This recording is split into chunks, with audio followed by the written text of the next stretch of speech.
Hello everybody and welcome to my Cthulhu guide. A lot of people have been waiting a long time for this, so apologies for the delay, but we had a lot of Frosthaven stuff pop up. I was kind of preparing to do these guides and then all the Frosthaven started up and yeah, things got a little bit sidetracked there, but here it is finally, so hopefully the wait has been worth it for you guys. I do want to say a massive thank you here to all of the people who have subscribed to the channel or liked or even just viewed any of my videos or come over to the Twitch channel and subscribed and shown me support, because I am actually using a brand new microphone today, which I managed to purchase through that ad revenue money that Google gives me, and then also through the support that you guys show me on Twitch. I like to try and reinvest everything that I can back into try and make better videos for you. So hopefully you'll enjoy, and this will sound super silky smooth and really nice. So brand new microphone. I just hope you guys really enjoy it. And thank you so much. We're so close now to 3,000 subscribers, which is just mind boggling to me that many people would care to watch videos as long as I make them. So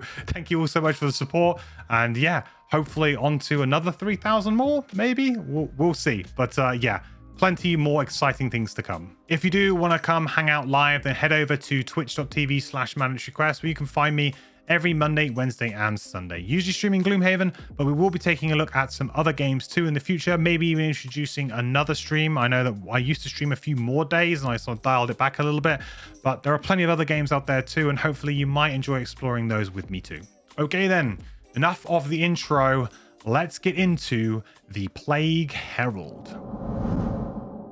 Okay, so a little bit of a different screen today compared to usual. The devs in Gloomhaven Digital have actually patched out the ability, unfortunately, at the moment for me to use the world map screen to show you guys level 1, but we will be going back there once we get to level 2. So we've got a bit of a quick fix to be able to get this guide out to you guys this week. So we're going to be using this screen just so we can go over the level 1, which is the pre-mission screen, rather than the world map card selection screen. But hopefully that will be changed, or we'll be able to go back to using that screen in the future.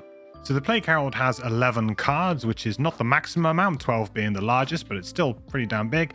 So you know that this character is going to have a lot of stamina, it's going to be able to stick into scenarios for quite a long time, and also might have the ability to burn some cards along the way quite freely without having to worry too much about exhausting themselves. So we'll have some good opportunities to burn some, in particular, some active abilities that are going to stay out there for us and give us some extra stuff over the course of our turns. So this character has a few different directions you can go for. You've got poison as a sub-theme, you've got cursing as a sub-theme, you've also got potentially some support elements that this character can bring to the table.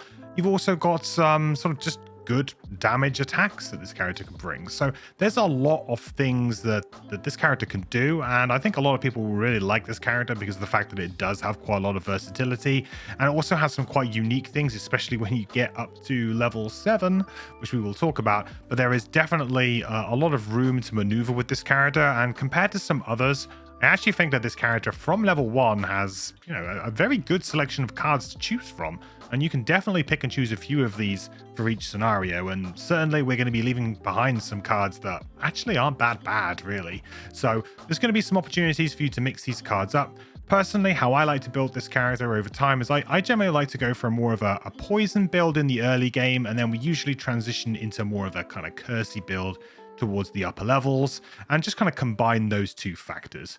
This character can definitely just combo off, especially with curses, in a way that, well, essentially the enemies won't really bother you much at all. So there is definitely some very high level power that this character has access to. So once you get to the top levels, this character starts doing some busted stuff. But there's also just some really good fun interaction things you can do with poison in particular, I found earlier on in the kind of characters levels. So we're going to be messing around with poison to begin with, then we're going to be moving into cursing. And yeah, we're just going to try and mix those two things together so that we can do a bit of both for our team. In terms of combining with other characters, this does particularly well with one very small character that you unlock, if you know what I'm talking about. That character combos incredibly well with this, and I had the benefit of playing those two together in my campaign. So if you do have a very small character, I'm not going to try and do any spoilers here, but if you do have that one, you'll know what I'm talking about, and you would have already probably joined the dots with those, and that's just an insanely good combination of characters. So also just combos very well with any kind of like frontliner, so somebody who can just tank for you. combos very well with other AoE characters who have multiple targets because it's lots of poison that we're spreading around. Also combos quite nicely with summons as well, because summons can obviously benefit from that poison too. So this character fits in very, very nicely, I found, with a wide variety of groups, but does have a very, very cool broken sort of 2-class combination. So first up, we have Vile Pestilence, which is an attack 1, range 2, and it's quite a big AoE there with poison all allies and enemies in the target area. Straight away, a very nice, simple attack, adding poison to potentially lots of different targets, but does have that downside of allies. So if you do have a kind of tank character, or you're potentially running some melee characters alongside the Plague Herald, you might find yourself poisoning your allies a little bit, and there'll be some other cards that do that we'll get to soon. But in terms of like a card that's just going to do some work for you, this is really it. This is a great sort of starting a room type card where you just want to get poison on some enemies and really start going to work on those enemies. So the range 2 is a little bit of a problem for this though. The range 2 does hold this card back a little bit. Means that sometimes you have to push a bit further into the room, but you can usually make this work. And also I actually really like Hawk Helm on this character as an item for you to get fairly early on, just to extend the range of this. And there's some other abilities too that you definitely would like the opportunity to extend the range of. The bottom move 3, better than a move 2, but really you're probably going to be using this for the top, but just nice to have maybe something you could use between rooms if you don't use the top. 61 initiative is pretty rubbish though. It's not late enough for you to really care about. It's also not early enough for you to care about. It's in that weird no man's land of initiatives, I like to say. So it's not really going to probably be your leading initiative. It's very unlikely that it will be, because it doesn't really do anything well. However, this character does struggle a little bit from initiative, and we'll get into that as we go along. This character does not have a great set of initiatives. Potentially, initiative boots could be a good pickup for this character as an early item. Like boots of speed on this character could help you out. Next, we have Grasping Vermin, which is attack 0, range 3, but immobilized, and the same pattern again. So a nice big pattern. A little bit longer range here. This is a really good attack for just locking enemies down. The attack 0 is obviously not very good at level 1, which is one of the reasons why, I mean, I don't really love this. You're basically playing this for the immobilize effect and not much more. If you get the poison out, yes, this suddenly becomes sort of an attack 1 against those enemies, which is nice and can lead to something a little bit better, but it's just a little bit underwhelming, you know, against certain enemies with shield and things like that. At level 1, it can do some work for you, and it's a pretty decent control piece. Do I think that you're going to be immobilizing 3 or 4 targets with this? It's kind of unlikely. You're most likely going to be immobilizing 1 or 2 guys, especially if you're only playing 2-player. Some of these AoEs start to fall off a little bit because you'll have less enemies, so the AoEs just aren't quite as attractive, or potentially the enemies are a bit more spread out and it becomes a bit more difficult to land these. If you're playing 3 or 4-player though, then these patterns come up much more regularly. I feel like this is a good card. This is a very solid card, just barely doesn't make it for me with this initiative. This card has 69. Nice, but not nice for initiative purposes. Immobilize only works against certain enemies, and even then some of those enemies can draw their ranged attacks. So Immobilize is a good little thing to have, but it's certainly not as good as something like Disarm or Stun or any of those other sort of effects that can really guarantee that you stop. But it's not bad at all. So for me, this just barely misses out on the cards that I choose, but mainly because I like to go for more of a damagey type build anyway. I just find that the attack 0 is just a bit underwhelming for me. The bomb is Shield 1 Self, deduct -1 range from all of your ranged attacks. This is kind of a weird sub-theme that this character has. There is like a tanking sub-theme that runs through this character, and it pops up in weird places at certain times. I'm not a huge fan of it. I mean, I guess it could be interesting experiment to maybe try 1 or 2 times, but certainly wouldn't be the basis for building this character off of, I would suggest. And that deducting -1 range, as you can see, Vile Pestilence is range 2. The -1 range is a pretty significant drawback, and the fact this character is, well, not set up for tanking, in my opinion. You can obviously get the cursing side of things going, which is kind of like tanking, but then you don't really care about shield because the enemy's hopefully just going to miss. So I just find this sub-theme to be a bit distracting and just a bit weird on this character. So your health pool as well is quite small. I just don't really see it. So Grasping Vermin just misses out the cut, but to be honest, could be a good sideboard option to bring in on those missions with lots and lots of melee enemies. Wretched Swarm is attack 1, range 3 with stun, 2 XP. It is a burn, but it is a stun, and it's a nice big AoE stun. I like this kind of thing because this is like a get out of jail type card. You're going to be maybe facing down a load of enemies and you're going to just remember that you've got this card and be like, great, don't worry guys, don't worry team, I can just stun all of these enemies and we can have a turn off. And that's just huge. To have something like that in your back pocket that you can just pull out when needs must is just really, really good. So it's a very big effect. It's worthy of a burn, definitely. If those enemies are poisoned, then maybe this could be an attack too. So you've always got to keep that in mind. This character's attacks sometimes are a little bit low, but I think that's a conscious nod to the fact that, hey, you really should be poisoning them, then attacking them. So sometimes the attack values on this character can look a little bit weak, but really we have to take into account, hopefully that enemy is poisoned or those enemies are poisoned. The 84 initiative does make this a questionable though, because obviously you would probably want to play this early. It's very unlikely that you would want to play the top of Wretched Swarm late. You would most likely want to play it early, so you're going to have to pair this with something. The bottom though is good because again, we don't want to be taking one of these big burn effects if the bottom isn't playable for most of the scenario, and it very much is. Move for good amount of movement, very, very solid, and you would probably take this as a move 4. If the top wasn't even what it does, you would probably still take this card as just a move 4.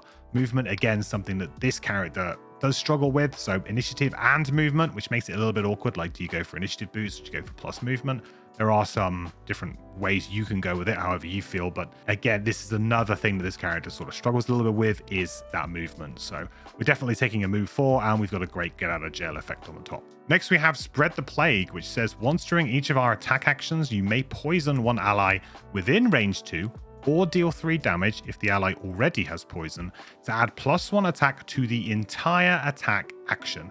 And that is an active effect, 2 XP. So it's going to go out in front of us, and basically from the rest of the scenario, we can now choose to do this. This is pretty powerful to be able to just add +1 attack to the entire attack action. As you say, this would be all of this AoE, this would be all of this AoE, this would be all of this AoE. So it's actually a pretty decent trade-off. Just doing poison to one ally, which we'll get down to how we can mitigate that downside in a little bit too. But it's being able to do that to then get the extra damage. Hopefully those enemies are already poisoned as well. You can see how the damage can actually start to rack up quite decently on this character. You can start stacking these effects on top of each other and you can do some work. Now, this is going to be a bit of a difficult card to play, potentially if you are playing 2-player, because when you start to think about doing 3 damage rather than just poison, that's when things start to the value starts to fall away a little bit, and you have to be very careful. And I think you could maybe fall into a trap of just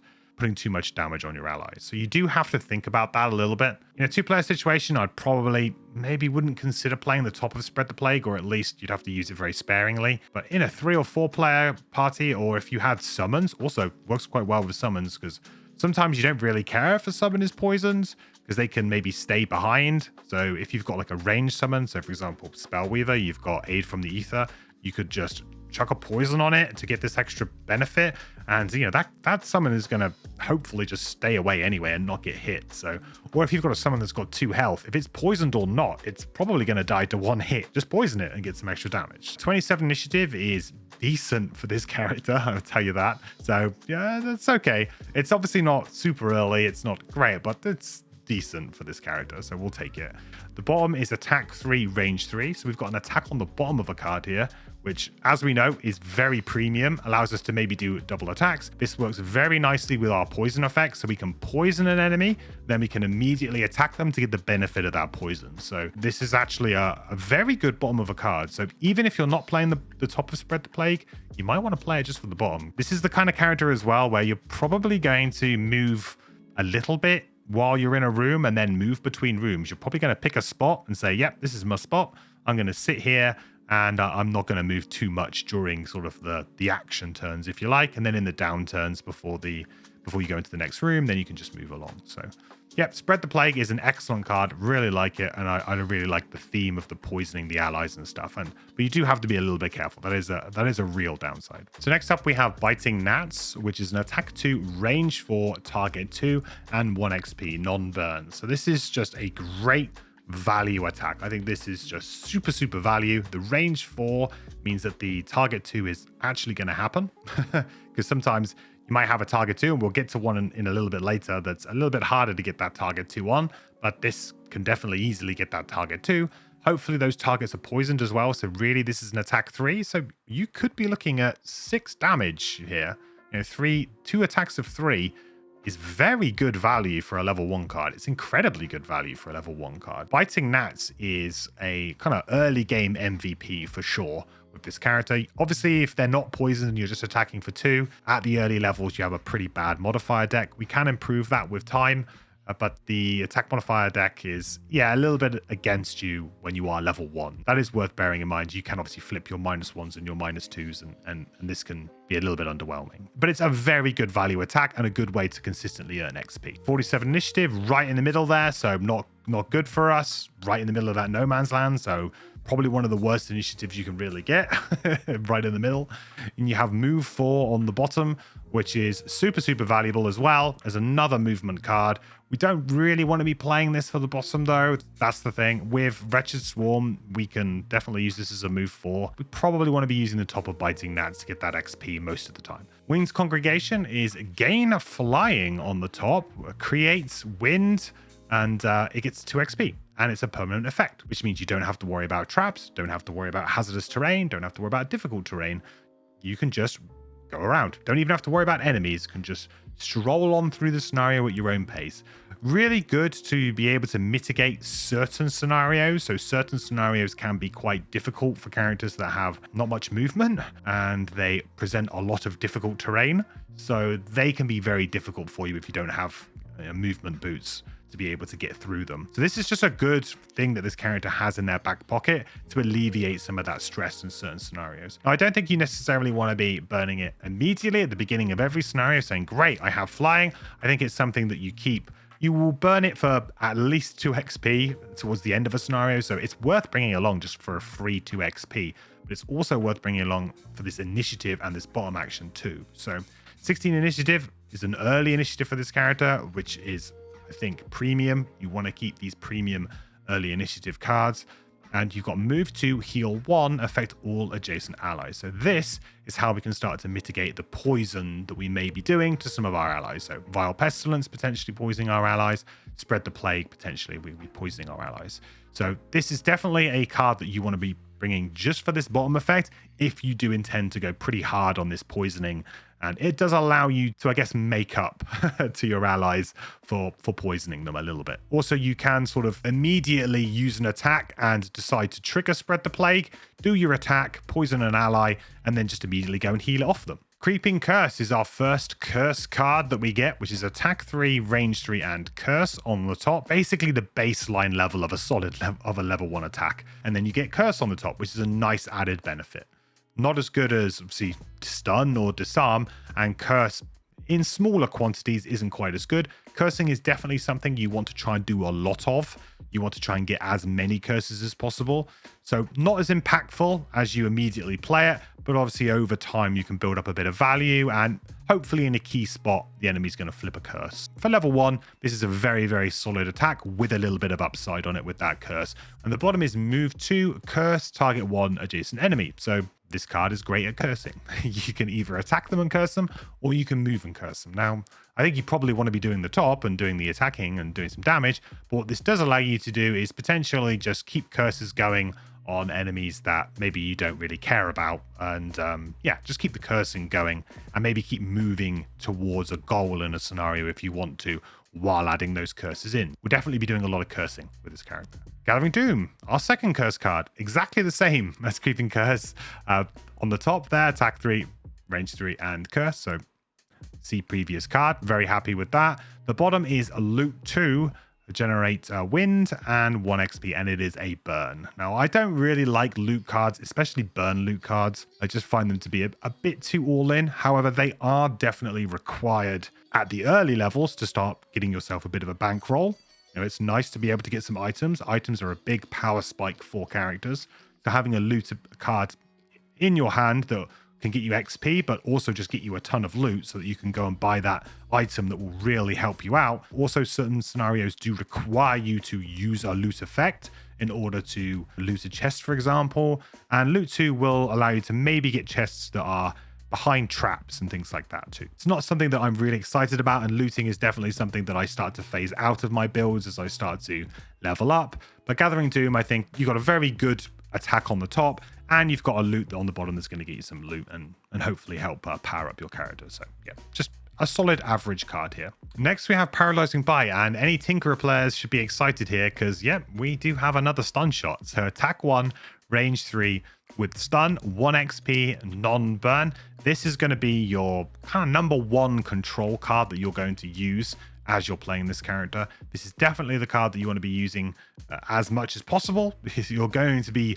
probably short resting to get this card back at times. You're probably going to be stamina potioning this card back at times, because it's just going to do so much work in locking down some big elite enemy, some troublesome thing that you can't deal with quite yet. This is top tier control, basically. This is pretty much as good as it gets. There are other characters that have better stuff than this, or they get access to better stuff than this. But in terms of level 1, you are not getting any better than this. 31 initiative is early-ish, but not really super early. It's a bit of a shame because, again, you do really want to see a very early initiative on a stun kind of effect. I think stun shot was like 20. A little bit awkward. Maybe you'd want to pair this with one of your early initiatives that you've already got up. But then you end up kind of burning maybe 2 useful initiatives or 2 early-ish initiatives together. So yeah, that's definitely a suitable kind of knock against this card. I wish it was maybe 10 initiative quicker. That would be good. Move 6 jump on the bottom, and it's a burn. Create air for 1 XP. Just a big old bit of movement. So if you do need some movement to end a scenario, maybe you need to get right to the end, or you need to get a chest at the end of a scenario, or you just want to get 1 free XP at the end of a scenario. This is another way to do it. Next, we have Foul Wind, which is a card we're not taking, which is on our next 6 attack actions. While air is currently infused, consume air to add +1 attack to the entire attack action. It's a burn, so we can only do it for the next 6 attack actions. It does only happen while air is currently infused, which is kind of nice. So it doesn't force you to have to do it if air isn't there, which is nice. You could burn this at the beginning of a scenario and just use it when you need it. In my opinion, this kind of thing is just, the value is just not quite there. You've got something like Spread the Plague here, which does a roundabout the same kind of thing, except we're using poison instead of air as a resource here, right? And we're using potentially our allies as a resource rather than air. But it does a very similar thing, and it does it unlimited times. And it doesn't require there to be an element there, just an ally that we can target, and we can choose whether or not to do it. For me, I just find this to just be a little bit too cute, a little bit too tricky, and ultimately, I think it's not really worthy of a burn action. Unless you can reliably have air, then it is pretty decent. But I just don't think you're going to have it in the spots that you want it. And I would just much rather sort of go on the Spread the Plague kind of plan, if you like, and instead use my allies and use these heals to get rid of that poison in that kind of way. We do not get a kind of air generator, a free air generator that we can reliably cycle. So something like a move and create air that's a non-burn. All of the air generation that we've seen so far has been burn, which means that you're kind of saying, I'm going to do this, and then I'm going to have to do this next turn, right? So your window is also small, and you are encouraged to burn more cards. So it's like you've burned this, and you're encouraged to burn even more cards in order to then make this better. So I feel like it's, you know, it's sort of like diminishing returns. I mean, they're trying to get you to throw, what's the term? Good money after bad money, right? So just like, I just don't like the investment here. The bottom is a loot 1, and it's a non-burn loot 1. It's not bad, but again, this card basically does nothing. It's 35 initiative and does nothing for a lot of different builds most of the time. And then occasionally you might use it for a loot 1, and maybe you might burn the top, but I really don't see the value there. So Far Wind is one of those cards that I can pretty easily just say, don't worry about, don't bother with. It's just really not going to be there unless you go out of your way with maybe another character who can generate that air for you, or potentially you get a card later on and you come back to Foul Wind and bring it in at a later date, or maybe you enhance some movement with air, something like that. Next, we have Scattered Terror, which is an attack 2, range 3, target 3 with PS2, create air, and 2 XP. So this is a big attack. Pierce 2 is very important here. It can help you absolutely shred living spirits at level 1. Level 1 living spirits are just scared of this card, and it will do some super good work for you. Also, with the poison as well, we can start to add on. So again, like, the value looks a little bit low, but let's just, you know, hope that we've poisoned these enemies too. This is more likely to be an attack 3, range 3, target 3 maybe, or maybe one of those targets might not be poisoned, but yeah, it could definitely be better than just an attack 2. And for a burn effect, I think this is pretty decent. It's just a nice thing to have. It's a free 2 XP, most likely for you too, towards the end of a scenario.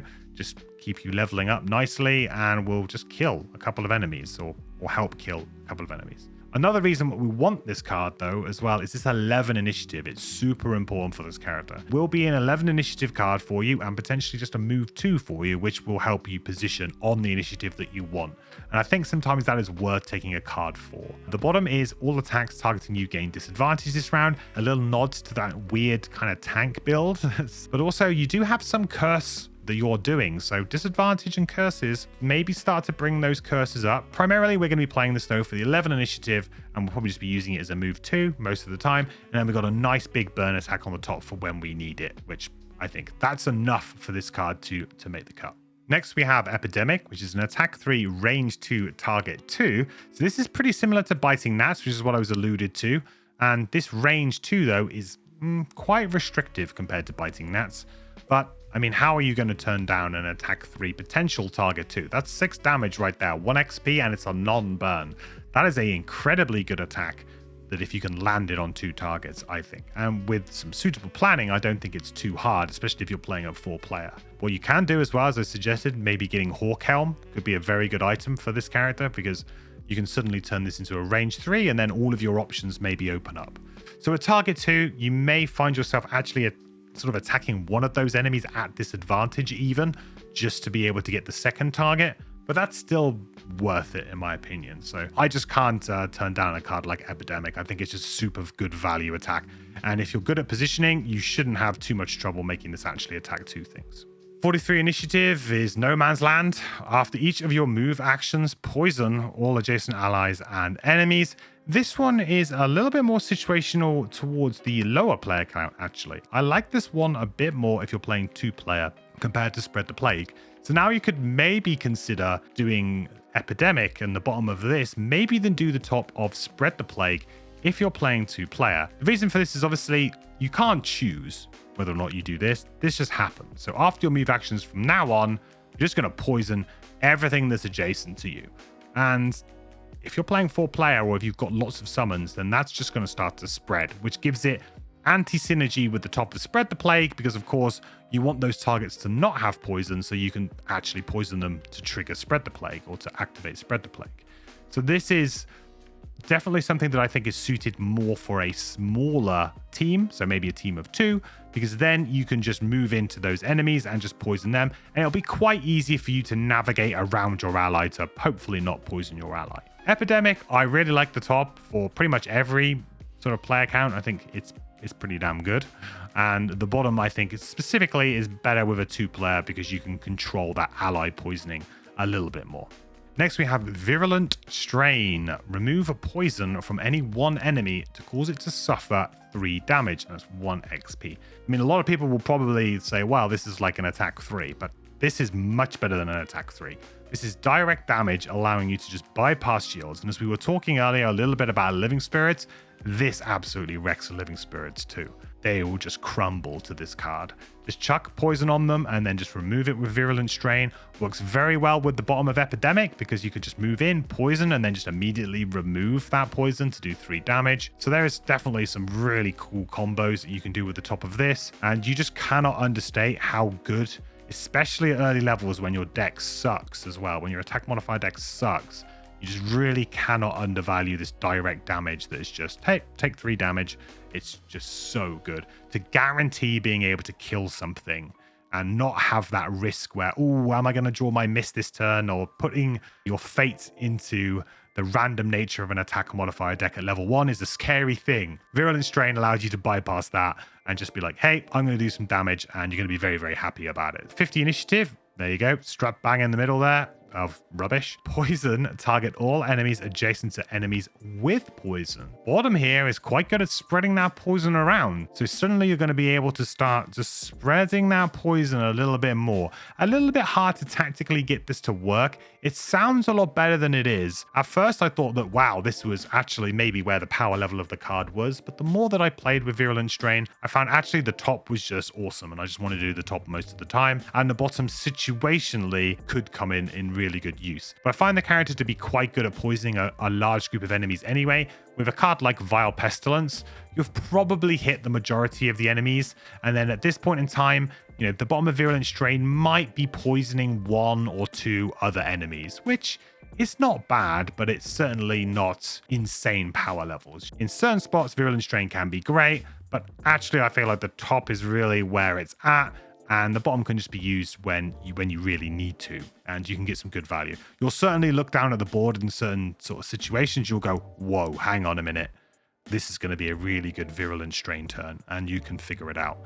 But I think, to be honest, most of the time I find that I do enough poisoning using like Vile Pestilence, for example, and then this might only spread to a couple of extra figures, and usually I would just rather play the top and do the 3 damage instead of spreading that poison a little bit more. So Blistering Vortex is an attack 3, range 3 on the top. We're not taking this card, by the way. It is a burn, generate air 2 XP. Now, this card is, in my opinion, just missing a little something. If this had some kind of extra effect on it, if we're looking at Net Shooter, for example, from the Tinkerer, that had Immobilize, which sort of tipped it over the edge a little bit. If this had Poison on it, if this had Curse on it, maybe, then I think maybe we would be considering it a little bit more. But the fact that it really is just an attack 3, range 3, a very simple pattern. It's a very prevalent pattern in the game, so it shouldn't be too hard to get 3 enemies with this. And you generate an element that is useful, but only really if you're playing Foul Wind, which we are not. So it's, yeah, just a little bit underwhelming, really, with the way that I like to play this character at early levels. So it just doesn't really contribute enough. And it's just not really worthy of a burn, in my opinion, compared to some of the other cards that we have. 21 Initiative, though, does make this kind of attractive, really. It does make this card a bit more attractive. I did consider it originally just because of the 21 Initiative, and also because the bottom of this is just move 2, shield 1, which there's that tank theme coming out again. But I don't think the shield 1 is great. But just having like a move 2, 21 Initiative, and the shield 1 is just a nice little benefit to have.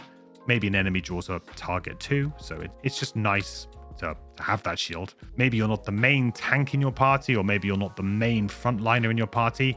You're still going to end up taking damage over the course of the scenario, right? Things always sort of shake up that way. I just didn't think that the top was really worthy to have. And in my opinion, I think instead of the 21, I'd rather have the 11, because I feel like the Scattered Terror top is a better burn, much easier to land it on 3 targets. The Pierce 2 can be relevant. Yes, it has less attack, but I think the Pierce kind of makes up for that. And, you know, you've got 11 initiative over 21, which is a big difference in the game. That is a huge difference. It may only be 10, but really that can very easily be the difference, especially when you're dealing with things like, you know, skeletons that can go on 15 and things like that. It's just really good to be able to go underneath them. So there's still enemies that can beat you, of course, 11, but I think you've got much better chances of going early with 11 than you do with 21. So in that respect, I think I would much rather just have potentially the disadvantage on this is okay, but also I think I would just rather have this as a default move to 11 initiative than this being a move to shield 1 on 21 initiative. So I will put up on screen now all of these cards at level 1 for you board game players out there. So if you do want to pause the video here to be able to see all of the cards in their board game format, then here's your chance. So at level 2, we get Under the Skin and we get Rot Maggots. So Under the Skin is attack 3, range 3, PS2 for 1 XP. Decent attack here, especially with the PS2. You're very happy to see that. You've got that base level, power level, but then you've got that Pierce on top, just making sure that you can kill those enemies. And say with Poison, this could be even better. So a very reliable, decent non-burn attack here at level 2 with Under the Skin. So yeah, It's quite a hard one to turn down, really. You got 59 initiative, which isn't great. But then you got move 4 on the bottom. So a very good amount of movement on the bottom there. A very usable amount of movement. Under the Skin is a decent package from top to bottom, I think. It's maybe not a very exciting card, I will say that. However, it is a very reliable one, and it just does 2 things well, attacking things and movement, which is 2 things you need to do a lot of in Gloomhaven. So Under the Skin is not a bad card by any means. The other card we have is Rot Maggots, which is a bit more spicy. We've got attack 4, range 2, and poison. And poison all allies adjacent to the target. You've got to be a little bit careful here. You're going to be poisoning the enemy, but if you have any of your allies next to that enemy, then they're going to get poisoned too, which does make this sometimes a little bit tricky with certain party compositions. Like I said, our initiative is not great, and if you've got a scoundrel just running in there, getting right next to enemies and attacking them, sometimes you might struggle to find a target that you can use Rot Maggots on that isn't going to poison your allies. And especially this range 2 as well. This range 2 is pretty restrictive. Another reason why maybe Hawk Helm is an early item you'd want to pick up. Attack 4 is above the power curve. Poison is definitely something that we want to be doing, and it's 1 XP and it's a reusable card. So this is a lot of stuff that we like to see. This has a lot of good things on it already. And now we're going to move down to the bottom of the card, which has some great things too. So you've got heal 2, range 3, target 2. A really decent heal here, non-burn as well. A little bit of heal, remove those poisons that perhaps you started to put on your allies. So now we've spread the plague. Maybe you've got a couple of allies poisoned because you've used this twice. You've now got the bottom of Rot Maggots to potentially heal that off. And that is a really, really good way of doing it. This is just a super good value heal. It also doesn't take up your top action, which is really important. Bottom heals are kind of like having bottom attacks. It allows you to be able to attack and heal. So you could, like we said before, with the whole ability to be able to, with one winged congregation, to be able to heal your adjacent allies, similar way. You could poison them, do your attack, then move next to them, heal them. Same with Rot Maggots. Do your attack, poison your allies, then just heal it off with the bottom of Rot Maggots. Exactly what you want to do, really. Very clean, ties your turn up with a bow, if you like. And I think combos incredibly well with Spread the Plague, but also it's just a very useful effect to have. I like having a character who has a lot of things that they're doing that they're very strong at, but also just has some value they can bring to the team in a way. And this is definitely a cool little ability to add value to the team as well. Out of these 2 cards, as I said, Under the Skin is just a incredibly solid card. However, Rot Maggots is just a little bit spicier and builds into that poison theme, as well as being just a very good general support card on the bottom too. We do have to be careful with our movement though. As I said before, movement on this character can get a bit troublesome. You have to think about that, and certainly we are passing up a decent movement card here, but Rot Maggots is the way we're going to go. Okay, so at level 2, the card we're actually going to get rid of is we're going to get rid of Gathering Doom here. Mainly because I feel like the cursing elements that this character can do can definitely ramp up a little bit later on. Don't think it's what you want to be focusing on immediately right out of the gates, but it's certainly something that we're going to want to come back to. And we're going to get better cards that do that too. Gathering Doom to me is just a very run-of-the-mill attack. And the bottom is just, like I said before, I don't really like loot cards. So you may decide to instead get rid of Creeping Curse instead of Gathering Doom, because potentially you want that loot action in there. But for me, I think I would rather just have Creeping Curse, because both sides of this card are good, especially if you're playing Guildmaster and you can just get all of the loot you want at a nice pace. I wouldn't really worry too much about having to have a loot too. Either of these 2 cards, I think it's fair to get rid of at this point, but we will be coming back to cursing a little bit later on. So don't, completely remove these cards from your mind. Okay, on to level 3. So level 3, we have Succumb to the Gift and we have Fetid Flurry. So Succumb to the Gift is kill 1 normal enemy with poison within range 3. So every character in Gloomhaven gets a version of this effect, gets a kill 1 enemy, either a normal or elite. They all vary in different ways. Some of them are conditional, some of them unconditional and different ways. Some of them come early, some of them come late. Right? They're just all over the place. But every character does get some sort of version of this effect. And this one is an okay version of it. Obviously, having the poison there is something that you have to do. So you can't just potentially do it in a single turn. Unless, of course, you run into them, I guess, with Epidemic and then potentially poison them and then immediately use it. But it's not necessarily the easiest one in the world to set up. Might be a 2-turn rather than a single turn. Also, it only kills normal enemies, which is a big knock against these things. When you can kill an elite with these, that's when they really start to get very good. So for me, this is a bit of an underwhelming kill effect. And for a burn, yeah, I can't really recommend the top of Succumb to the Gift. You've got 70 initiative, which is, yeah, not good either. Not late enough, not early enough. And you've got Bless on the bottom here, which is affect all allies with poison, which is an interesting effect. So Bless would affect all allies with poison. So you think that this would have pretty good synergy with Spread the Plague. Think that, okay, let's, spread the plague. Let's spread the sickness around, everyone's getting down with the sickness. And then we are going to be using the bottom of Succumb to the Gift, give everybody a Bless. Everyone's going to be like, awesome. And then I can just heal it off.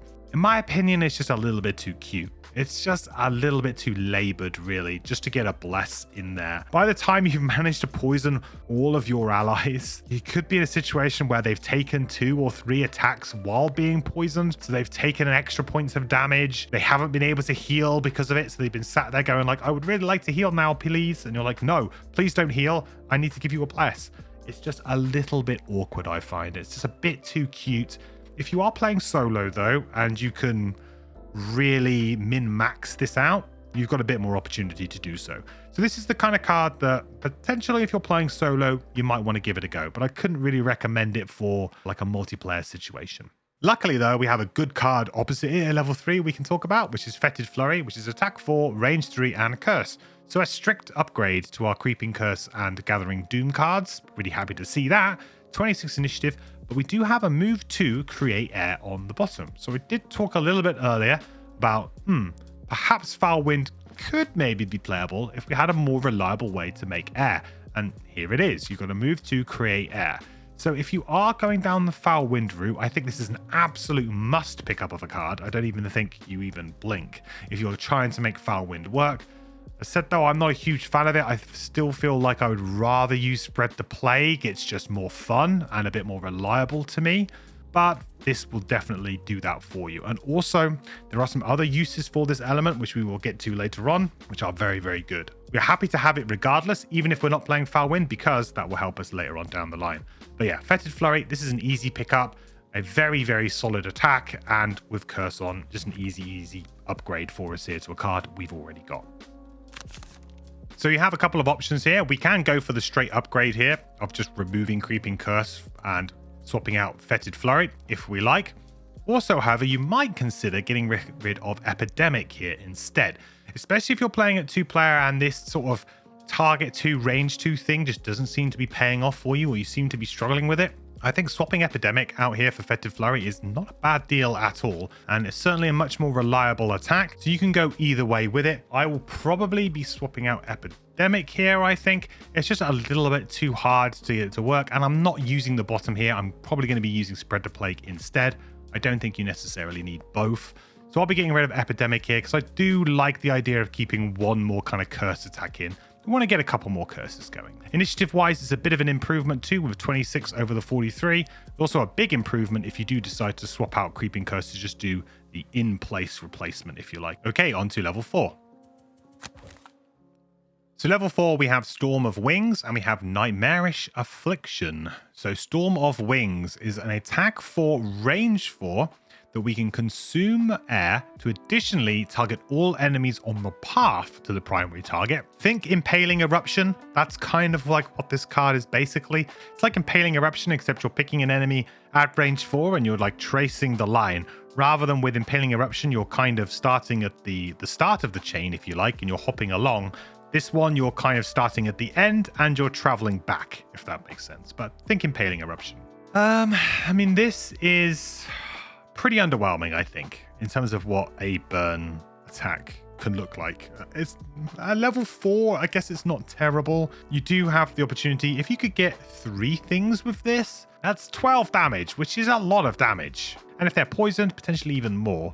There are some good situations and some spots for this. However, a lot of like burn cards that you will see in these kinds of spots, or burn cards that I like that are these big attacks, usually have the opportunity to target more than 3 or 4 things. So this could get 4 things. I think that's probably wishful thinking though. Trying to get 4 things kind of, in a line, if you like, almost, for you to be able to make this work. They're going to need to be in like some kind of conga line in order for you to get that. It's much more likely this ends up being 2 or 3 things. And you'll have to make sure you pick the spot. So I think I'd much rather just have like an unstable upheaval for the crack card, for example. Those kinds of burn effects that are big attacks, that are target lots of things, have that kind of thing that can multiply out. If you really want to take a big attack burn, you're going to be hopefully looking for a card that could potentially target like 5 or 6 things and has some good combo potential with some items like Warhammer or something like that. Now, this does have a good combo potential with Piercing Bow, for example, if you wanted to use that. So there are things you can do, and power potions and stuff like that, for example.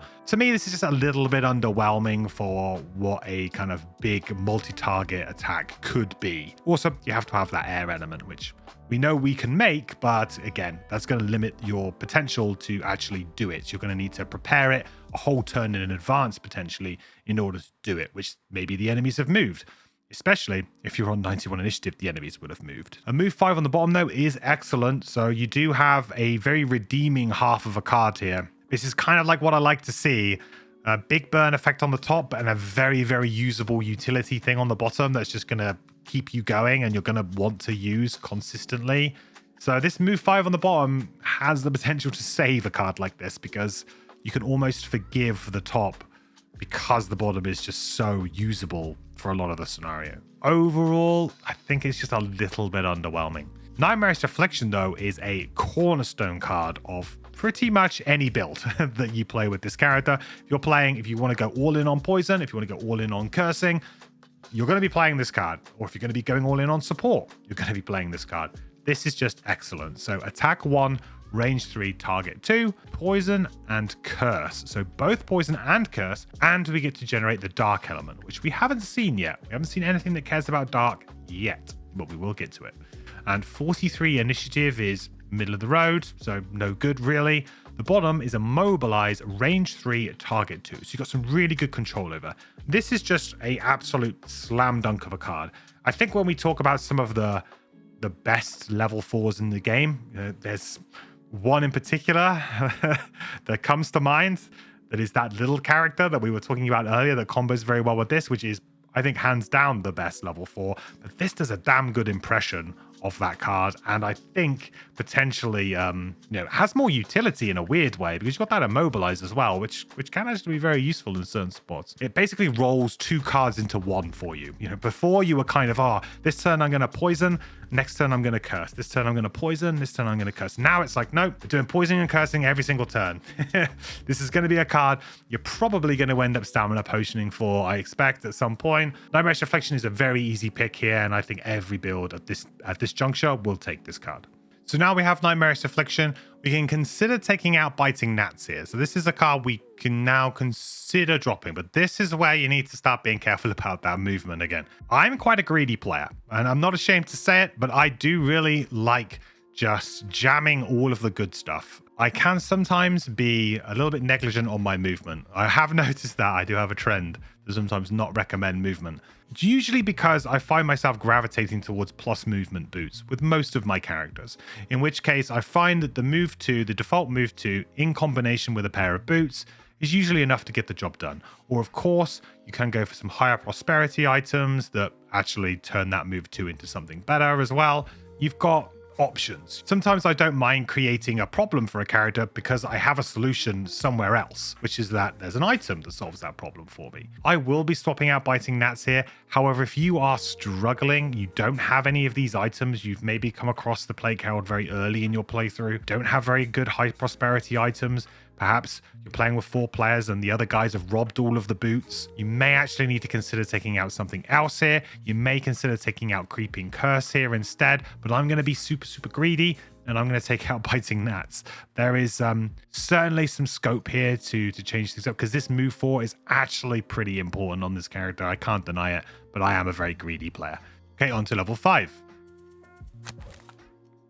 So level 5, we have Accelerated End and we have Willing Sacrifice. 2 very interesting cards. Accelerated End says all enemies with poison suffer 1 damage, then consume dark to actually make it 2 damage instead Didn't we just pick up a card that does both of those things? So poisons 2 things and creates dark. So, there's some good synergy right there, huh? So a red light should really be flashing right now. I mean, this is one of the most obvious take this card at level 4, then take this card at level 5 kind of situations. I mean, it leads so nicely into Accelerated End if you took Nightmarish Affliction, which everybody really should. You're going to find it hard to not take Accelerated End here because this is just, wow. The value that this gives you, if you could potentially do this to 4, 5 enemies, you're looking at 8, 10 damage using this. It's all going through shields, doesn't care about drawing attack modifiers. This character's theme and the way this character operates is just a slow drain on the enemy. You're just whittling them down. You're cursing them so they can't attack you. They keep drawing these curses and missing. And then they're just taking this damage through poison and just through your other attacks. It's just a very thematic character, and this is a really, really cool card, and Accelerated End is the perfect name for it. It's definitely going to accelerate the end of the enemies. The bottom is poison, range 5, target 3. So just a nice way to get poisons out. Works well with the top of this, ironically. So I guess you could use the bottom of this and then the top of Nightmarish Affliction, then potentially use a stamina potion to get back Accelerated End, to then use the dark on the top and do a lot of damage to a lot of things, right? That would be a very quick way for you to maybe poison, what, like 5 different things? Hey, it's an option on the table for you. This does mean that you can poison some things and then potentially just immediately that turn follow up with a nice big attack, if you like, with something like Rot Maggots already, or Fetid Flurry, for example, and the other really good one you could use with this. Accelerate End, super, super useful. Both sides of this card are excellent, really. Works so well with Nightmarish Affliction, it's going to be hard to pass up. The other card is Willing Sacrifice. Once during each of our move actions, we may suffer 1 damage to deal 3 damage to any one enemy with poison. What this allows us to do is sort of do Virulent Strain, however, not remove that poison token, which is important because we can just repeatedly do this, but also just not have to do that as our turn. We can just do this passively as we go through a scenario. Now, this character doesn't have a huge health pool. However, you can certainly sustain this for quite a long time. It is only 1 damage and you do have heals, so it shouldn't be too hard for you to be able to do this quite a lot. I quite like Willing Sacrifice. I think it's actually potentially a very strong burn effect on the top here. Now, this is a double burn card. You're usually not a fan because you don't want to burn these early. However, you could actually get some value out of Willing Sacrifice right from the beginning of the game. I think it's a shame that it's against Accelerated End because I just really like Accelerated End. Willing Sacrifice is definitely a very powerful top and a very certain way to play that I think people will enjoy, and potentially could be a good replacement for Spread the Plague if you don't really want to be playing Spread the Plague anymore.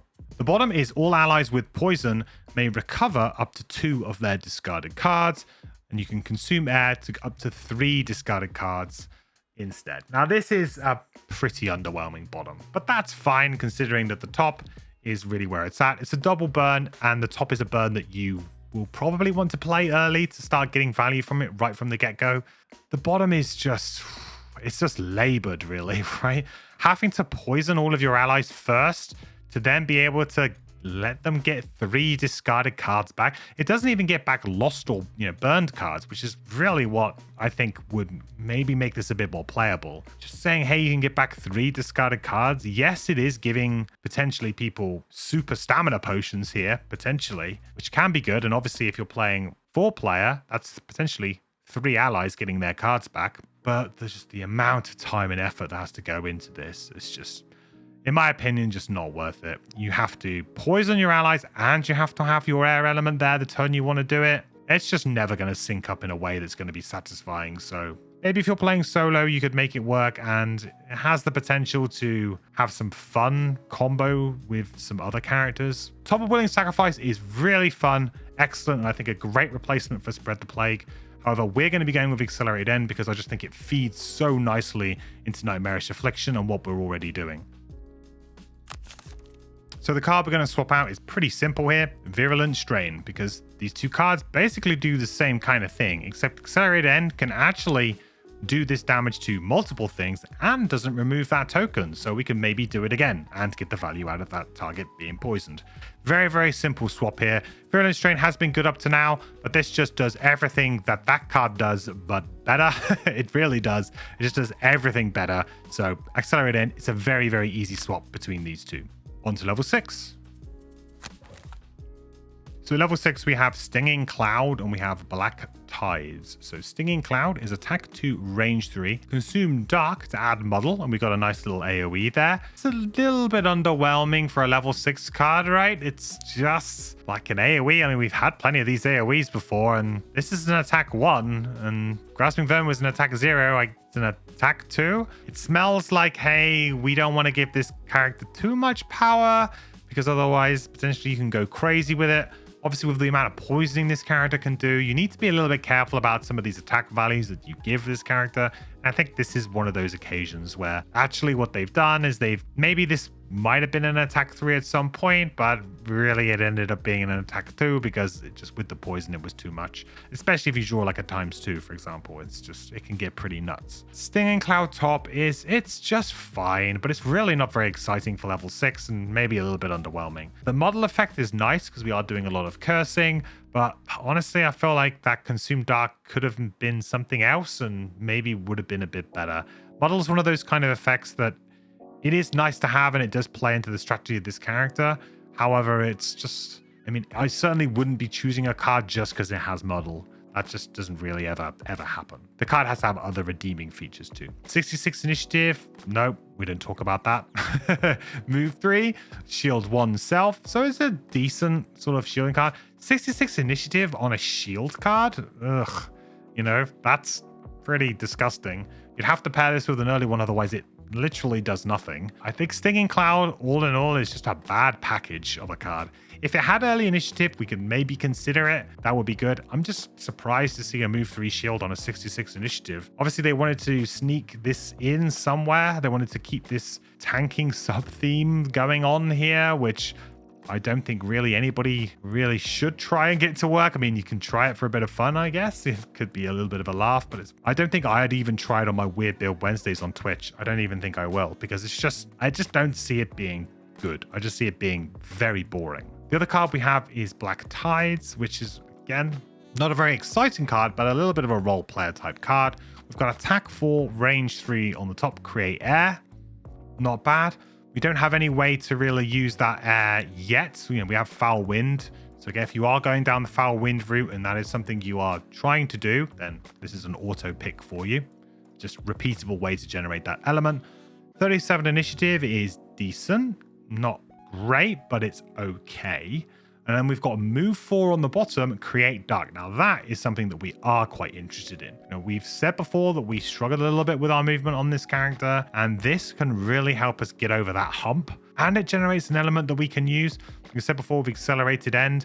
Sometimes maybe you don't want to play Nightmarish Affliction and then immediately Accelerated End. You don't have to link these two cards together. You've only got 2 things targeted, and potentially you want to get even more things targeted. So this is a way that you can create that element and then go into Accelerated End. So you could, for example, use Vile Pestilence and use the bottom of Black Tides, move in, get that poison off on 4 things, then next turn you can jump straight into Accelerated End. So definitely has some good combo potential here. And also this creates 2 elements, and these elements are going to become more important with some of our cards later on. So we're going to be definitely taking Black Tides here.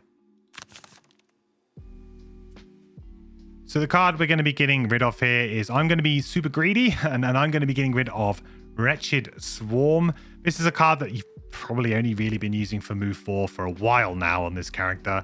The attack 1 range 3, like the stun is still very usable, and it's still a very good get out of jail effect. Always going to be. And if you do struggle as a player, you find yourself dying to enemies and you don't really know why, usually the number 1 reason is you're not playing enough control. You're not thinking enough about the enemy's turns. That's one of the number 1 mistakes that I see people make, and why they like, oh wow, the game's really hard. It's like you're probably just focusing a little bit too inwardly on what you're doing and not worrying what the enemies are doing. And that stuff does come with time as you learn the enemy decks and what it is that they can do. But certainly characters going like, oh, I don't want to play this. For example, like Paralyzing Bite. It's not a very exciting card.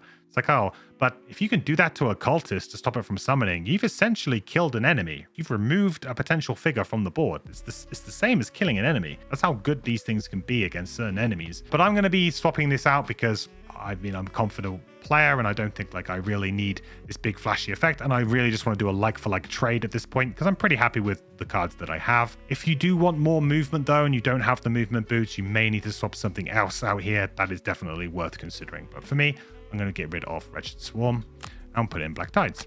On to level 7.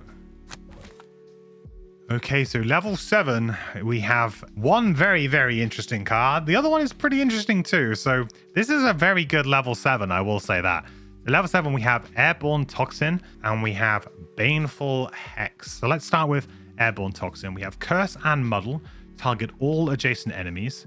And we can consume air, target all enemies within range 2 instead. Now this is where things start to get pretty spicy with the cursing, because now we can suddenly target a huge amount and we're muddling them at the same time. Curse and muddle together should have you excited. You put an absolute boatload of curses in and they immediately can like start drawing them because they're muddled. Definitely one that you want to be consuming the air on, so we have a good use for that air finally, potentially with Airborne Toxin for this particular build. The bottom is just poison, target all enemies. And that's it. All enemies that you can currently see are poison. So if you want to check out my 1 round win sort of video that I did using this character, then check that out, because this bottom of this card was the key component really to making that whole thing work. Fun thing to try out, but you do have to have a lot of items to really make it tick. But it can still be quite good and can still lead to very quick wins even without all of the items. But Airborne Toxin is really exactly what this character's been looking for. Our cursing up to this point has been a little bit slow. This is where you start to turn that corner and you start to go crazy. One of the reasons why I say this character combines very well with the little character is because some of these things can happen in different orders, and you certainly want to change your builds up in different ways. It's potential that at this point in time, there's a lot more curses already around. The bottom, I don't think is really very usable if you're playing the scenario honestly, if you like. If you're playing it without trying to just cheese it with crazy strats. If you want to open the final room and you just want to poison everything in that room nice and cleanly, it's not bad for that. And it's 1 XP.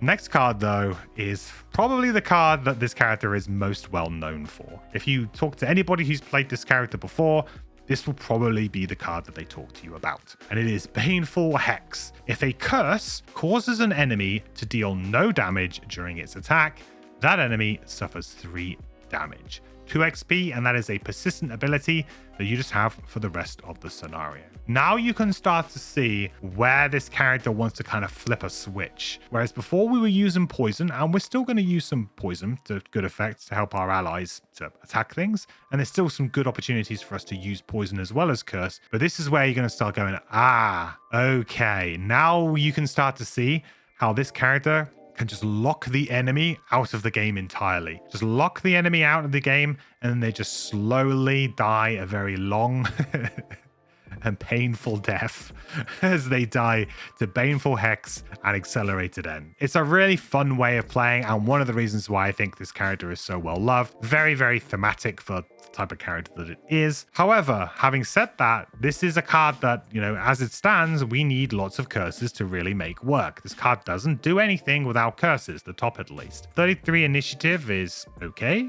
and with bottom is move 3, curse, target all adjacent enemies. So that is a good way of getting some curses in the deck. Now, which of these 2 cards do you take? So you've got Airborne Toxin, which is certainly a card that you want alongside Baneful Hex if your strategy is to go all in on Baneful Hex, which I think is a very fun way of playing. Which comes first, the chicken or the egg? So I really honestly feel like you kind of need Airborne Toxin before you need Baneful Hex. Although if you've got cursing through other means, maybe you don't. And maybe you have the opportunity to just use the bottom of Baneful Hex a fair few times to start building those curses up, and then you transition to the top a little bit later on. I generally like to kind of curse hard and fast when I go along the Baneful Hex strategy. So I will try to immediately just start going crazy with curses and just start to just curse as many things as possible. Try and get that magic 10 curses, the maximum amount, into the enemy deck as quick as possible. And then be like, drop Baneful Hex top and just profit. And just keep feeding those curses back into the deck as they come along. And as they get drawn, just be like, oh, they're getting a little bit low. Let's top them up. I had the benefit of playing this, of having this character in my party when I was playing the very little character. So we had a very fun time. I think if you don't have any other cursing going on, it is purely just you, and you are trying to support Baneful Hex on your own, I think you might consider taking Airborne Toxin as the first card, because I think we're going to be probably coming back at level 8. But it's kind of up to you at this point in time. I would just take whichever one you feel good with. The problem with Baneful Hex is that you may burn it for the top and then just have rotten luck. The enemy might only draw a couple of the curses and then the scenario's over. It doesn't feel like it's done a lot. And that is a bit of a trap you can fall into with this. I'm actually going to suggest here that you take Airborne Toxin first. I think it's the safer pick. Also, just enemies not attacking you is just good. Sure, you're not doing damage, but this is obviously the next step. You know, step 1, curse enemies. Step 2, damage them through cursing. And I don't think we've quite covered step 1 yet. So we're going to be taking Airborne Toxin. So we've got a few different options of cards we could maybe consider taking out for Airborne Toxin. At this point in time, your builds are going to probably be pushing and pulling you in different directions. I think there's a few different ways people can go. I think there's potential that a lot of people might have Willing Sacrifice at this point too. I think this is a great card, so a lot of people might have gone back to take this. One of the cards we're going to be looking to get rid of now is, I think, Spread the Plague. I think the bottom is fairly decent with the 27 initiative, which is why it's kind of managed to hang in there for so long. However, the top active ability only really starts to pay off, or only pays off greatly, when we are doing these big AoEs, and we have kind of moved away from that playstyle now. The only one big kind of AoE that we have is Vile Pestilence, and now we're going to be starting to move towards just concentrating on getting everybody poisoned up, and then we're going to start using Accelerated End. We're going to start using Baneful Hex eventually to start doing this cursing and getting damage through that way. There are some definitely good opportunities and synergy with Stinging Cloud as well. So if this was a card that you did end up considering and taking because of the attack 2 and the AoE, and again, this works quite well with that. You have to be a little bit careful here, and you have to definitely take into account your situation and what you're playing with and the people around you. This isn't the only character that can curse enemies. This isn't the only character who can poison enemies. So you've got to think about those things in the synergy that you're using. We're going to be getting rid of Spread the Plague here because it just really, the value is not there when we don't have very many AoEs, and it's either drop, maybe an AoE for it, which doesn't really make much sense. So we're going to be getting rid of Spread the Plague, and we'll be getting in Airborne Toxin. Okay, on to level 8. So at level 8, we have Grim Bargain and we have Spreading Scourge. Now, as I've alluded to, we're personally going to be going back here for Baneful Hex, but I think it's a worthy sort of discussion, though, to talk about these two cards because they are good in their own rights. Well, Spreading Scourge is good within its own right. So Spreading Scourge is an attack 1 range 3 model with a huge AoE. So you've got plenty of opportunity here to flip a lot of attack modifiers. And that's really what this is about. If you're playing Spread the Plague still as well, there's that big AoE to maybe use with the top of this to get an extra attack. Maybe some power potions in there. And as you're level 8, your attack modifier deck is pretty good. And that's really where this kind of comes in, is that attack modifier deck that you have gets very consistent towards drawing plus damage, but also lots of opportunities for rolling curses, rolling poisons, and even rolling stuns. So there's a lot of things you can flip here with Spreading Scourge to make it very good. You've also got a model on here, which, as we said before, I would never really choose a card just specifically just for model, but it does play very nicely into what this character is trying to do with your cursing. The problem almost that this character has is that we've only got so many level ups, we've only got so many opportunities, and I feel like a lot of these cards are maybe not necessarily interchangeable, but they do work in different ways for the same builds, right? So you could go Spreading Scourge, keep Spread the Plague, and still play Baneful Hex. That is still a possible thing for you to do. You have 11 cards in your hand, so you can go full greed and go down that route and actually just try and flip cards. You can flip cards yourself to put more curses in, therefore you don't need to play maybe, for example, Airborne Toxin. Airborne Toxin is a very reliable way of cursing, but with Spreading Scourge you could flip a load of curse modifiers. So attack 1 range 3 model, not massively overwhelming, sort of very bog standard if you were to just look at the base level, but you have to obviously take these other things into consideration when evaluating the card. 71 initiative is just, yeah, nothing to talk about really. Heal 2, range 3, target 3 on the bottom though. This is a nice upgraded version of the heal that we've got on the bottom of Rot Maggots. So just a little bit more of targets there. Obviously though, if you only are playing 2-player, you don't really care about an extra target. Target 2 might be enough. In general, this card is definitely much more suited to a large player count because if you're playing 2-player, less enemies on the board, which means spreading a Scourge just doesn't look as good. I think very good for 4 players if you are going down the route of trying to use Spread the Plague and flipping those modifiers. The next card we have is Grim Bargain, which is during your next 6 attack actions, curse one ally within range 2 to gain 2 add target effects. So this could be quite nice, especially when you pair it with something like Fetid Flurry. An attack 4 range 3, then suddenly be an attack 4 range 3 target 3 with curse, 3 curses, 3 attacks of 4. That's decent. Can't write that off and say that that's a bad use of a card. Absolutely not. I think it is very, very good. The curse that you're giving to your allies can be mitigated in certain ways, either through strengthen that they have, or potentially if you're doing it to a support character who doesn't do any attacking. So really they're like, yeah, just load me up with curses. It doesn't matter to me. I'm not going to be drawing any cards. Again, though, that does mean that this has become worse at 2-player because at 2-player, it's unlikely that you have a dedicated support character. You basically try to evenly share the load, if you like. Both characters need to be able to do a little bit of everything, and that means contributing damage because, like it or not, the majority of scenarios in Gloomhaven are kill all enemies, and that's something that you're going to have to do. So undoubtedly, this is a very powerful ability. When comboed with certain characters and in certain spots, I think it could be very good. However, it's a little bit too niche to be able to mainstream recommend it as something that you go for.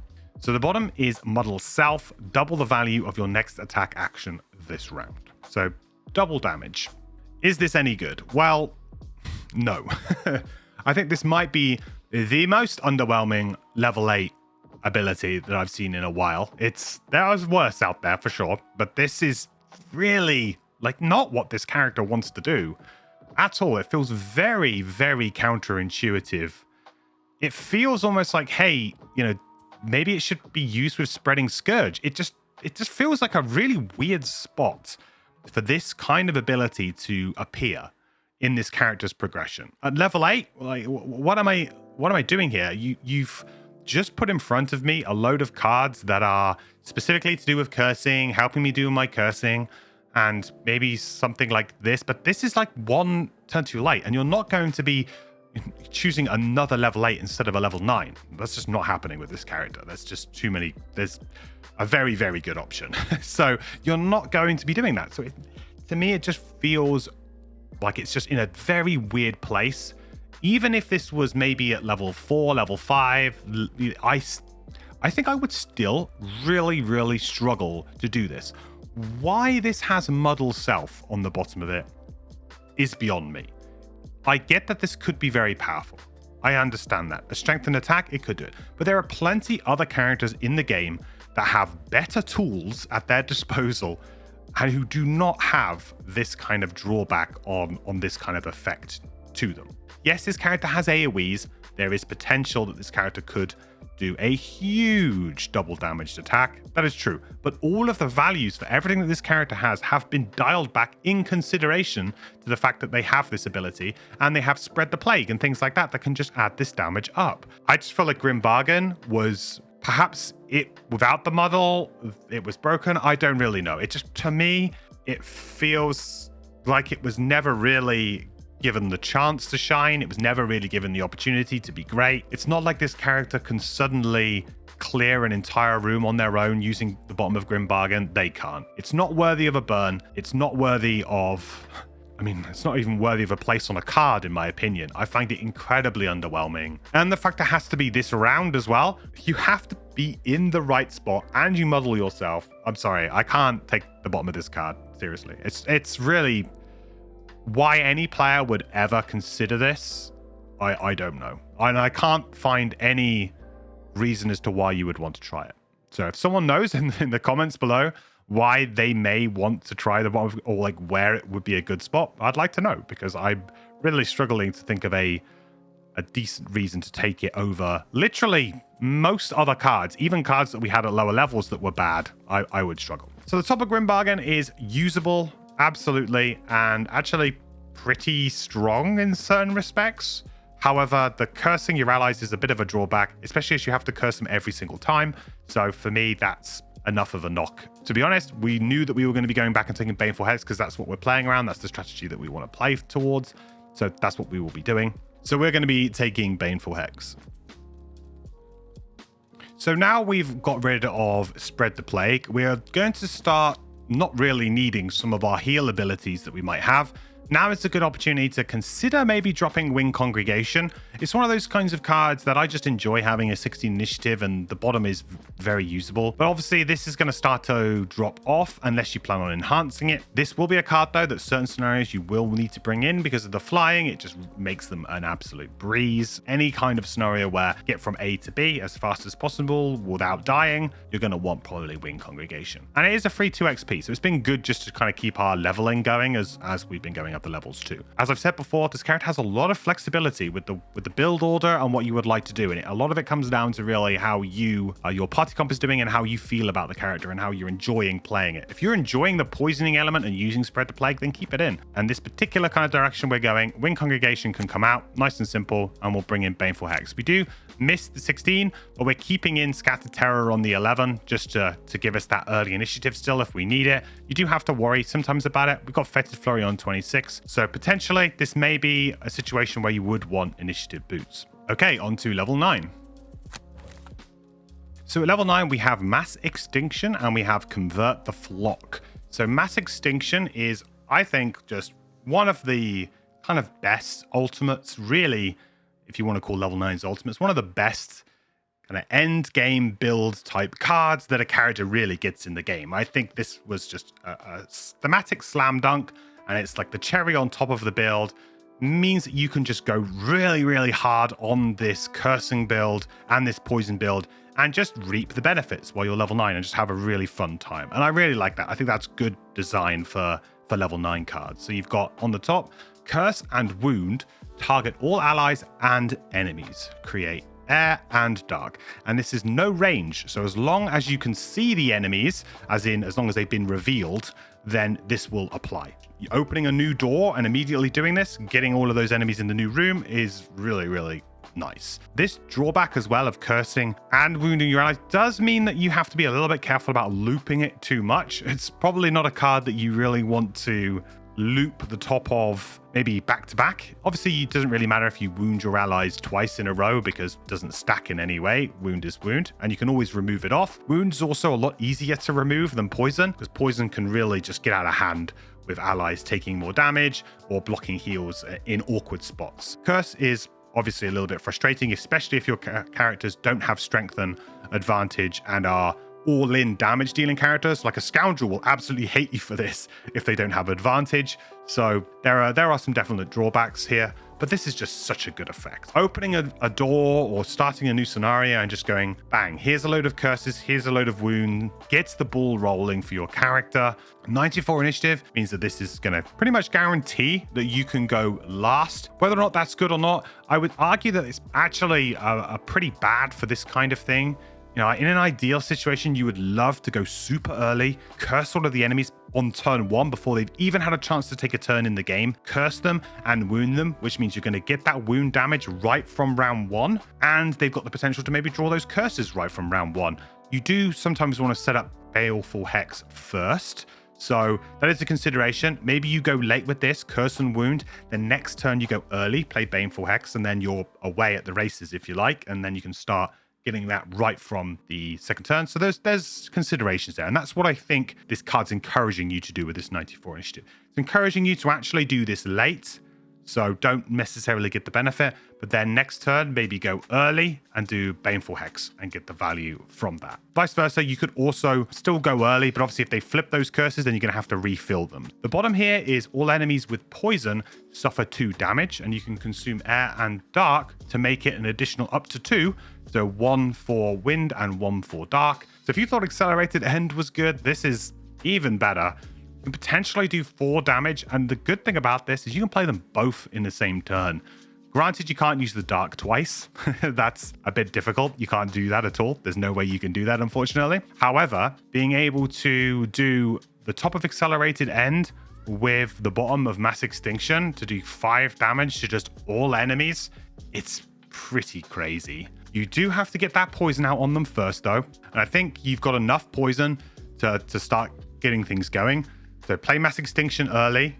Play accelerated end potentially for its poison spreading ability first. Maybe that's what you want to do. Maybe use mass extinction top with accelerated end bottom. Then after your initial rest cycle, you then bring these back, or perhaps you use a stamina potion, bring these back, and then you start using them for their top. Accelerated end for its top and mass extinction for its bottom. And I think that that's really cool. Gives you a lot of flexibility with the order in which you want to play your cards and how you want to approach a scenario. Mass extinction is a home run of a card. I absolutely love it. Crazy powerful, very strong, one of the strongest sort of level 9s in the game, I would say, just because of its ability to lock the enemy out even more so. One thing that we do have is we do have a little bit of redundancy here with Airborne Toxin. This card, really, I like it in tabletop because it allows me to start doing that cursing nice and early. Really, Airborne Toxin does do a lot of what Mass Extinction does worse, so that's worth considering. Although the bottom does combo very nicely with Mass Extinction 2, being able to poison all enemies, so there is still a little bit of synergy there. The other card we have is Convert the Flock, which is attack 4, range 3, target 3 with curse 2 XP. So this is just a run-of-the-mill attack 4, which is a good amount of attack, target 3, which is a good amount of targets, and curse, but it's a burn. This card, I struggle with a little bit. Undoubtedly, it's a good attack. Potentially up to 12 damage, which is great, and 3 curses, also great. But at level 9, it's kind of underwhelming considering that we have opposite it a card that has the potential to just fundamentally break the game in ways. You just lock enemies out, and then essentially they just slowly die. Can be not an effective strategy in all scenarios, though, I will say that. Because if you have spawning scenarios, that can get a little bit awkward because if enemies keep spawning onto the board, then they're going to spawn in, they're not going to be wounded, and they're not going to be poisoned, which then means that you do need to consider doing that. So there is some things there where Mass Extinction isn't a one-size-fits-all. Certain scenarios, Mass Extinction is not great in because new enemies just keep coming onto the board every single turn, and you have to like re-wound them or re-poison them, and it doesn't allow you to play the game at your pace. But the cursing still works obviously in that situation, so Baneful Hex will still do work in those kind of scenarios too. So Convert the Flock, I just find it's really hard to make an argument for this card on how this is worth it. If this was on non-burn, I mean, we had a card like Scattered Terror at level 1 that does a very similar thing. Attack 2, so it's 2 attack less, but it's range 3, target 3, but pierce 2. So that pierce 2 negates 2 shields. That means that this is actually pretty decent against things that have shield 2. It's almost like having an attack 4. It's obviously not as good as Convert the Flock, but it's not a million miles away from what that card is. A fairly decent impression on 11 initiative at level 1. So the bottom is all allies with poison suffer 2 damage for each 2 allies damaged. Add +1 attack to all your attacks this round and gain 1 experience point. Wow. A lot of words for not a lot of an effect, to be honest, on this card. Let's get off to the races. If you're playing 2-player, this isn't even possible. You can't even play this card. Because unless you have another summon out or something that you can damage, this card does nothing. Because it's for each 2 allies damaged. So you have to be playing a minimum of 3-player or 2-player with maybe a summon that you can do this with. And that also means that you have to have poisoned those 2, and then they have to take 2 damage, just so that you can have the same effect as Spread the Plague, which you had at level 1. It's just bad. I can't even, how underwhelming this really is. It feels like they were very worried that this could be abused in some way and become extremely powerful if they shifted the numbers just slightly. So if they made it so instead of it being each 2 allies, it was just 1 ally, then suddenly somebody's going to go really, really wide with a load of summons and just get like a +5 from this card or something stupid. I can see that. Yes, there's potential, but it's a level 9 card. There are plenty of broken things in the game already, whether or not they were intentionally broken or not. I don't see why giving a character potentially the ability to buff for themselves up, which, by the way, they don't have very many high damage cards because they've been scared at this point anyway. So most of the attacks have a small base level attack anyway. To then be able to do this, it's just a worse version of Spread the Plague in most ways. The only reason this is better is if you can go wide and do some sort of big attack. But the thing is that they have to already have poison. Spread the Plague, I can just use it whenever I want. I can just say, hey, I'm going to poison you and I'm going to get +1 attack. Or I'm going to damage you for 3 and I'm going to get +1 attack. This, you're going to have to do 4 damage to get +1 attack minimum across 2 characters.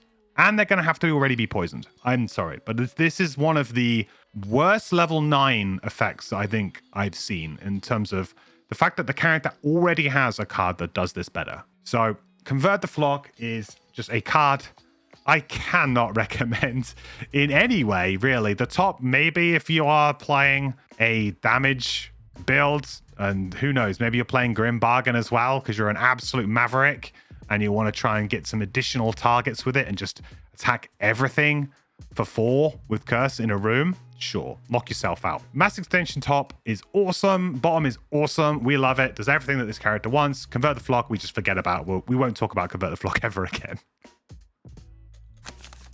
So there's a few things you can do at level 9 to swap your cards around. If you are playing Guildmaster mode, I would actually maybe consider just resetting your mercenary at this point and actually maybe swap things around a little bit. I think Airborne Toxin loses a lot of value once you get Mass Extinction because Mass Extinction just does the top of Airborne Toxin so much better. Yes, this allows you to keep cursing, but I think ultimately you're probably okay to just do this and maybe loop it. It depends on your playstyle. I can see the value of having both Airborne Toxin and Mass Extinction, especially considering that the bottom of this could actually work quite nicely with the bottom of Mass Extinction at some point. So I don't begrudge anybody for having this, and certainly I've sort of recommended that you take it at that point because I really want to just have fun playing Baneful Hex as much as possible, and this really, really helps you do that. That muddle is sneaky good actually on achieving that.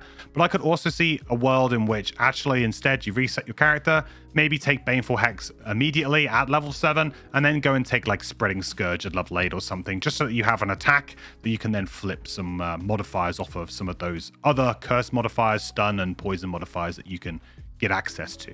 But for us, we can just change whatever we like here, really. We're basically able to do a lot of different things. We can get rid of Creeping Curse if we want, because it is just an attack 3 with Curse on it, and this obviously does even more. We could even just sideboard Airborne Toxin if we wanted to. You've got a lot of options. This character still has some things that you may want to bring in through other scenarios, so you may still want to do that. So Scattered Terror for me has hung on all this time just because of this 11 initiative, because I just really, really value having an initiative like this. It's just so important to me to have early initiatives, and it's just the way I play. So I always try to hang on to them as long as possible. May even consider swapping out Paralyzing Bite because maybe you don't need any more stuns. Perhaps you're quite happy to just let enemies attack you. Certainly, if enemies are going to be drawing curses every turn, you'd actually rather have them attacking you rather than have you having them being stunned. Stun still has some good spots, though, especially against summoning enemies, so I think it's still going to be a consideration that a lot of people will want. You're probably still going to want to play Vile Pestilence just to keep that poisoning up. You might struggle a little bit with poison, like Rot Maggots doesn't do a great job of it. I can also see you getting rid of Rot Maggots if you wanted to, because the attack is a little bit hard to pull off sometimes, the top attack, because of the range 2. But the heal on the bottom is very useful for removing the wounds that you're undoubtedly going to be putting on your team with Mass Extinction. So you've got a lot of freedom here. Do whatever you like. I'm going to be getting rid of Creeping Curse here, and I'm going to get Mass Extinction because I'm definitely going to be wanting to loop these cards all together. I'm moving away from a attack focus build to more of a pure damage build, if you like, by using this poison and using these curses with Baneful Hex. Accelerated End, Mass Extinction bottom as well. Just, yeah, doing lots and lots of good stuff. So I will put up on the screen now, like I always do, the level 9 cards, my finished level 9 cards from the board game version. So you board game players out there have the opportunity to pause the video here if you would like to take a look at them in the board game format. Okay, so let's move on to items. Okay, so bear in mind there are going to be some higher level prosperity spoilers here in the item section because I've unlocked a lot of items in my Guildmaster playthrough. All of them, I think, apart from a few of the new ones that have only just been patched in. For head item, I just really like Hawk Helm in the early game. And then you can obviously upgrade that to telescopic lens if you want to. So very, very simple kind of things that you can use. So got telescopic lens is the upgraded version to increase the range, but then you've got Hawk Helm is the more basic version for you to be able to increase that. Late game, you can maybe instead go for something like a more of an empowering talisman or something like that, which sort of works a lot more with that cursing mechanic. Or of course, Pendant of Dark Pacts is just an amazing item for you because you're not going to be doing any attacking. You're just going to be bleeding the enemy dry. For your body item, you're probably going to want to use something like a Cloak of Pockets is quite good for just additional small items, especially if you've got lots of really good small items you can get your hands on. Cloak of Invisibility is nice because sometimes you're going to want to move into the middle of the room to get a really good airborne toxin off or target lots of things, and you just can't quite reach enemies, and you don't want to outreach yourself and get yourself into trouble, right? You don't want to overstretch yourself. Late game, you've got things like Blinking Cape, which you can use to actually get yourself into a position to then be able to use a non-move bottom and then a top instead of maybe having to do that. And of course, Cloak of Phasing is a very good item for you too, because you're not going to be doing much attacking. You're just going to be doing direct damage and cursing things. For hand items, I think the wands are actually quite good for this character to ensure that you have the elements when you need them. So you're looking at Wand of Darkness and Wand of Air, I believe. Is it called Wand of Air? I'm not quite sure what it's called, but the one that basically gets you the storm, is the one that gets you the air. Of course, special shout out to the Staff of Zorn. This is this character's kind of item, if you like. This is their thematic item from the game. If you get this item, you've thematically won, so well played. And it is actually very good with some of the big AoEs, especially if you went for that Spreading Scourge. This plus Spreading Scourge, yep, that's pretty good. But to be honest, I actually quite like just having the wands because you can create those elements and then use Accelerated End when you want to, and then you can use Mass Extinction Bottom when you want to too. For legs, this is where things are going to come down to personal preference. Like I like to play greedy, so I often actually go for plus movement sort of style boots. However, you can also just go for certain boots of speed to change your initiative around if you find that you are struggling with your initiative. Make your decision however you like to play and whatever you feel comfortable with and what you think would make your character better for you. But either or, I think, is good. You could also maybe consider taking the default movement improvement things. So you could also consider taking Serene Sandals or Comfortable Shoes. Very good way for you to potentially use those cards, like for example, the 11 initiative that you just generally use as a move 2 and you just want to go early with. Now suddenly it's a move 4 on 11 initiative, and that's very good. So yeah, also another good pair of boots for this character. For your small items, you just want to fill up on all of the card looping stuff.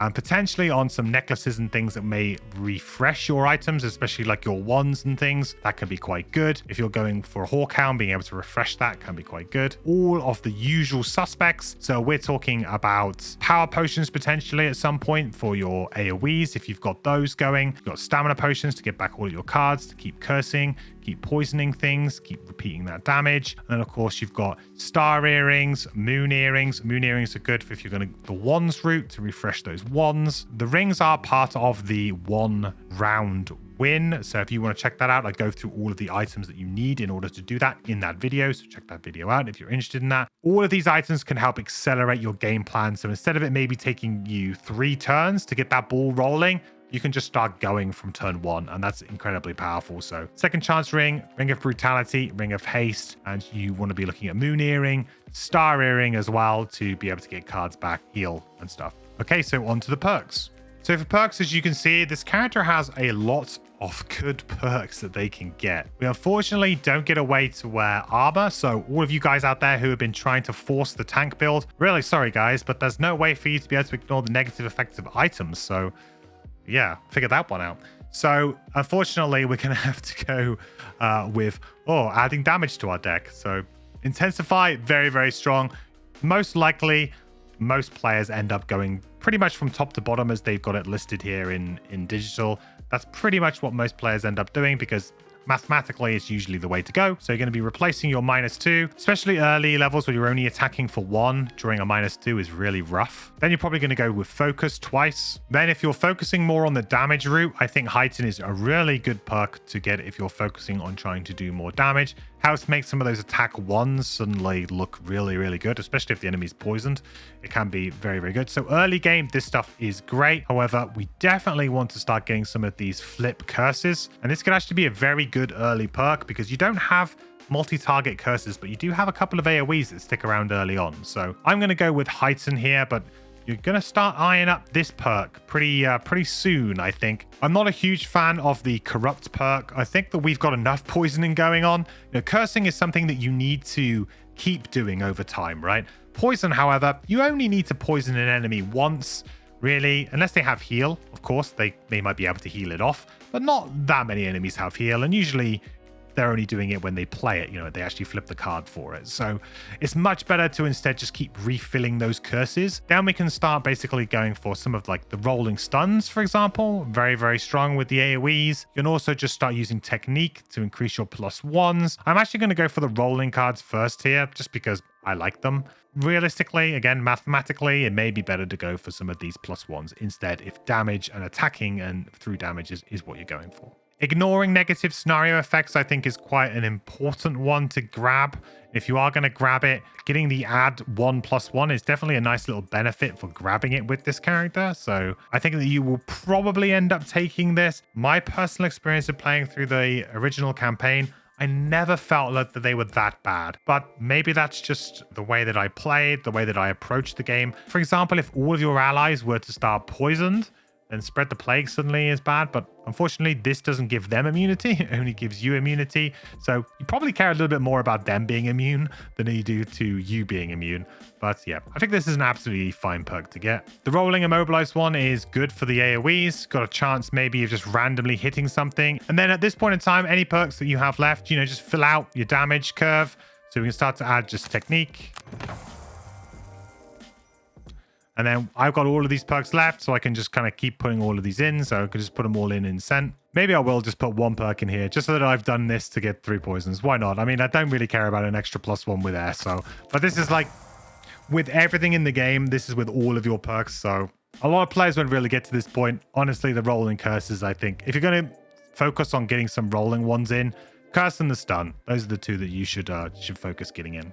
All right, let's take a look at enhancements. So enhancements for this character are actually pretty sparse. There's nothing here that you are crazy required to get. Plus movement on wing congregation can make that, you know, that stretch to get to those allies to do that heal 1 quite nice. But of course, you've got the classic busted strengthen bottom here. But you could strengthen all of your allies too. So if you're playing more of a support build and you want to give that option to your allies, obviously it's not really improving you per se, but it is a really nice tool for the party. So especially if you're playing solo and you're playing this with another character and you want to try and synergize them a bit more together, I think that this is obviously a very good sort of enhancement to do. At 16 initiative, you can probably go before some allies here to ensure they can use it that round. You could increase the range or the target number on something like rot maggots, for example. Being able to maybe target an additional thing for 125, it's quite a lot. That might allow you to use your spread the plague for longer and get more value out of it and then be able to heal it off. Sort of does a good impression of the heal target 3 that you get later on, so that could be quite nice. Kind of expensive, but Nightmarish Affliction really is a very cornerstone card for you, and enhancing a level 4 card, most people might have the opportunity to do this. It's going to be a lot of gold to do, but this is a card that you absolutely love, so being able to enhance the top of this, if you really want to get cheesy, you could add another curse or even a disarm. I mean, disarm to the top of this is pretty nuts. I think, to be honest, where I would be at is the plus target for 175. I think that's pretty good. If you're going for Baneful Hex, you don't really want to be disarming anything. You want them to be attacking during those curses, so a little bit of anti-synergy there. Disarm doesn't always work well with what you're doing. But obviously it's nice because it buys you a little bit of time potentially. You could also add wound to this for 225, another very good one, so you can get the unholy Triforce that is poison, curse, and wound all in one go. Or of course, the model. I would definitely focus on enhancing either of those top two things rather than enhancing the bomb here, because yeah, that's really where the power level of this card lies. Well, there we have it, guys. There is my guide. I think this character is really a fan favorite for a reason. Incredibly thematic character, maybe the most thematic character out of all of the characters in Gloomhaven. It's just oozes of that theme. Really cool mechanics with what they do with their cards, a very distinct way of playing. The mechanics themselves for the character are nothing new that we haven't seen before. It's not like there's some crazy new mechanic there. It's just attacks and curses and poisons, but boy does it use it well, and it just all hangs together really nicely.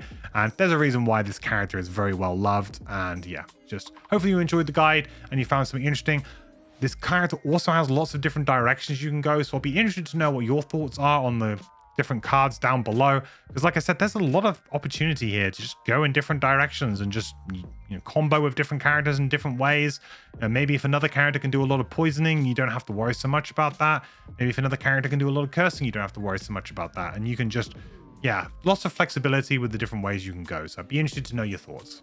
As always, if you did enjoy the video, please do consider liking and subscribing. It helps me out so much on getting these really long videos out there. And we're so close to 3,000 subscribers. So I really appreciate the support that everyone has shown so far.